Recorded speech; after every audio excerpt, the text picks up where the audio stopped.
In this video we're going to go over gravity and weight. Now as you can see when I run this, whenever it loads, right now we just had a basic little system where Mario goes down and he stops. We actually want to give him like real gravity and weight, so it looks realistic, when he jumps and stuff. So we're going to open up our code file. We're actually going to add two properties.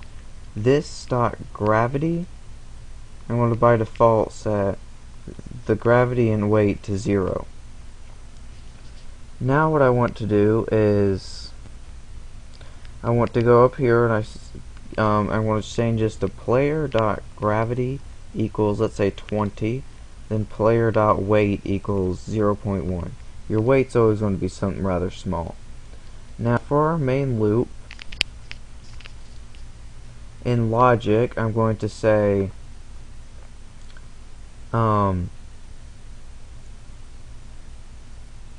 if player dot weight, or if player dot velocity y is less than player dot gravity, then player dot velocity y plus equals player dot weight. Now if we run this, you should kind of see almost a slightly realistic falling thing going on here. How he speeds up. What's happening is it keeps on adding whatever his weight is onto the gravity and makes him fall. If we change weight to 1, he'll fall faster, but he can't fall faster than whatever gravity is. So as you can see now, he falls really fast.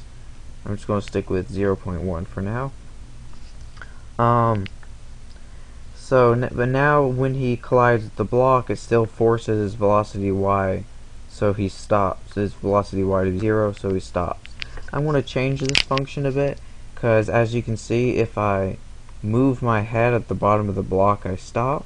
So I'm going to change it to only work if I touch the top of the block. To do that, I'm going to say, I'm not going to just say if, I'm going to say if player is colliding with block and player's y plus player's height is less than block's y plus player dot velocity y, and that will basically check if you're above the block, and if you are, then player dot velocity y equals 0, and then player dot y equals block dot y minus player dot height. That will put you back on top of the block. Now as you can see, there's no little glitches with me going slightly into the block, and now if my head touches it from the bottom, I won't stop on it. I can only stop on top of it. And there we go.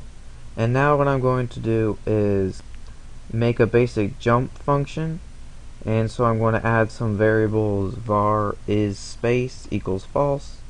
I'm going to duplicate these. This is going to say is space, and then we're going to check if you press the space bar. And then see right here, I set velocity y to 0 if you're touching the top of the platform. So I'm going to check if is space and player dot velocity y equals 0. So if you're pressing space and the velocity y is 0, meaning you're on top of the platform, then player dot velocity y equals -5. Now if I instantly set its velocity to -5, it'll act as a jump, because it's setting it to -5, so my guy starts to go up, but then now since it's less than what gravity is, it keeps on adding your weight back to it until it gets back to whatever gravity was. It's kind of hard to explain, but as you can see now, I can jump around in kind of a realistic way. So that's just it for this tutorial. Just basic jumping and gravity and weight.